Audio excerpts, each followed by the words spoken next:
My name is Noah Nordstrom. Thank you so much to everyone who has come out today to stand with Dreamers by showing your support for the DREAM Act. Allowing DACA recipients to stay in America is not only the right thing to do, but it is also wildly popular. According to the Morning Consult poll, 84% of Democrats, 76% of independents, and 69% of Republicans support allowing Dreamers to remain in the United States. This is also a subject that affects me very personally, and I'm here to share my story. To Representative Rowe and Senators Corker and Alexander, this probably goes without saying, but I'm not a DACA recipient myself. I was born in a small town in southern Illinois. At age 14, I moved here to Tennessee, where I would eventually meet my dreamer, Jose Sanchez. Allow me to tell you about him. Similarly, my dreamer was born in a small agricultural village. The only difference is that his was in Veracruz, Mexico. Unlike me, he never had the chance to make memories in his hometown because he moved to the United States at the age of 4. He led a fairly normal life growing up. Upon arrival, he began attending school in Morristown, Tennessee. He quickly learned English and began to translate for other immigrants who weren't as advanced as him. Years passed, and things were going great until one dreadful conversation in middle school. One day, as he spoke to his mom about his plans to attend college, he was delivered devastating news. Sorrowfully, his mom told him that he would never be able to attend college because he was undocumented. This moment would permanently change his life forever. Just a few years later, things became much worse. With the news of his grandmother's failing health, his parents decided to return to Veracruz to take care of her, never to return. Just months later, he found himself a sophomore in high school, living in the only country he had ever known without parents to rely on. Fortunately, a close friend's family decided to take him and his sister in. This was an extremely difficult time in life. However, a ray of hope that would again change his life was just around the corner. On June 15, 2012, President Obama announced that he would be implementing a program called Deferred Action for Child Arrivals, or DACA, that would allow children brought to the United States without documentation the chance to work, attend school, join the military. It also served as protection from deportation. This news was a game changer. He quickly again made plans to pursue a college education, something that no person in his family had ever achieved. He began working full-time in order to be able to afford to put himself through college. He labored tirelessly for years, working 40 hours a week and attending school full-time. He began doing frequent research on stock and investing, and as a teenager, began to invest in the stock market. He decided to study geophysics because of his fascination with the Earth and how it works. Though this major has typically one of the worst GPA averages of any program, he worked hard to maintain a high GPA. Midway through his sophomore year, another challenge came. The Tennessee Board of Regents decided to redefine in-state tuition, and they were the actors that make policy for ETSU. And this change excluded him from receiving in-state tuition in Tennessee, the only place that he had ever known, a place where he had attended school from age 4 to 22. To continue going to school, he had to pay now over $10,000 a semester with no financial aid. But determined to pursue his dream of receiving a college education, he didn't let it stop him. He had to transfer to another institution with lower out-of-state tuition where he continued to work hard for his degree. He finished his junior year and has been looking forward to graduating in May. Now, everything he has worked so hard to achieve is in jeopardy. Though he will still graduate this upcoming May, he may no longer have the ability to work in the United States once his DACA permit expires. If Congress fails to act, he will also be eligible for deportation once his permit has expired. Think about it. An American who has attended school from age 4 to 22 in the United States, who has worked full-time since high school to pay for his college education himself without financial aid, who learned to trade stock as a teenager in hopes of realizing his American dream, who is an active member of his community and adopted family, and who knows no other place but the United States. Deported. Jose Sanchez is an American in every sense of the word. More importantly, he is the love of my life.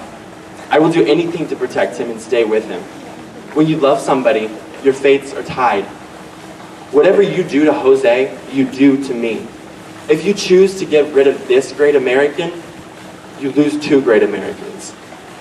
To everyone here and online who hears me, please call Representative Rowe and Senators Corker and Alexander and demand that they support the DREAM Act to permanently protect Jose and all other dreamers. To Representative Rowe and Senators Corker and Alexander, we are your employers. If you choose to hurt us and crush the dreams of those we love, we will not renew your contract. Imagine moving to a new country whenever you're 4 years old. You don't know the language, and yet you have to be sent to daycare because your parents work. Your caregiver talks to you in a language you have never heard before. All right, you learn the language and the customs, and you grow up in it for 15 years. Then all of a sudden, you're told, you can't live here anymore. I have no reaction to that because I don't know what I'm going to do. DACA has given me the opportunity to have a future in the country I grew up in. I have fought hard to have a better life. As an immigrant, I'm not eligible to get financial aid, grants, or many scholarships, and yet I found a way to go to the university. It is a struggle because my parents have to pay a large amount of money. My dad has to work through rain, sleet, and snow, or I might not be able to finish my courses. I'm not complaining, I'm just saying that even though it's a hard bumpy road to get to my dream, I'm still pushing through. I would like to direct this speech to our representatives in hopes that they will support this DREAM Act. And I want everyone to take a moment and put yourself in a dreamer's place and imagine what we're going through right now. I have worked hard to get where I am. I have worked multiple jobs to pay for my education. And without DACA, I would no longer be able to do so, and it would further affect my education and future. There are a lot of benefits we don't get. For example, we don't qualify for financial aid or grants. And as far as scholarships, there are some we can be awarded, but most require applicants to be U.S. citizens. One more example is that we have to pay out-of-state tuition even if we have lived in the state where the university is located. Furthermore, when we renew or initially applied for DACA, we had to go through a process that was quite tedious. We had to dig out documents that gave proof that we had lived here before we were considered adults. We had to fill out an application that asked for our personal information, which many of us were afraid to do so. If we were accepted, we were then put through a criminal background check and were fingerprinted. We had to wait up 6 months to receive our DACA. Oh, and I almost forgot to mention, we had to pay $465, which has now inflated to $495 to submit this application. And many of us had to get lawyers to help fill out the applications. These lawyers were charged large amounts of money to fill out the applications. These applications have to be renewed every 2 years, which means paying the lawyers to fill out the application and paying the $495 to submit it. We had to go through a lot to get our permission to continue to work and to continue our education. We trusted the government with our personal information, we have followed the law, and yet we are getting punished for it. To me, it means working 2 full-time jobs, being a full-time student has no significance. Because in the end, I'm still being profiled as a criminal who takes advantage of the government. And in closing, I would like to address this speech to our representatives in hopes that they will support the DREAM Act.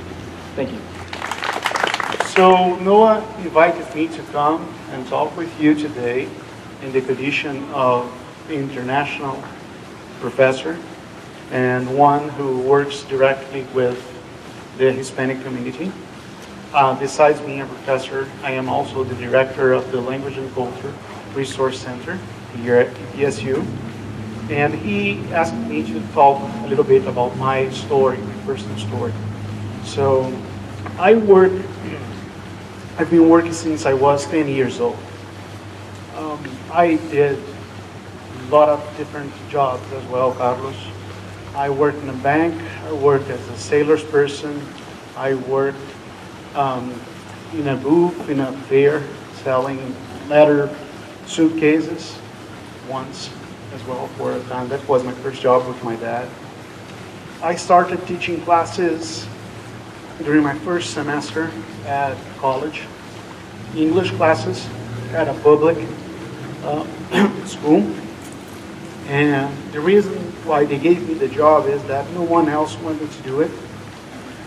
They were paying $2.50 an hour to a professor back home. I'm from Brazil, South America, and that's how much a professor made 15, 17 years ago when I started teaching. And I worked every day from Monday to Sunday teaching classes. I worked over 55 hours a week during my 4 years of college. After that, when I started doing my master's, I kept working in 9 different high schools. By then, I was teaching already in the best high school in my state and making $55,000 a year. It was a really good job, but the coordinator came to me one day and said that she wanted to know what was going on because I turned in my grades late. And I had a baby on that month, and my baby was crying all night long for the week. And I also successfully defended my master thesis the week before, and my wife was facing postpartum depression. So I stayed up with the baby, and that's what I told her. And the coordinator said that that wasn't a reason for me to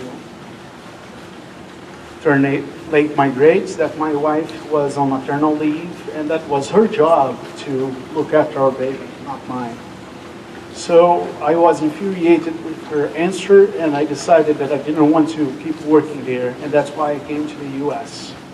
And I'm just giving you some flavor that things are hard worldwide. There is prejudice, there is racism, there are problems in the world that we need to fix. And we need to believe and we need to fight for the things that are right, no matter where we are or no matter where you are from.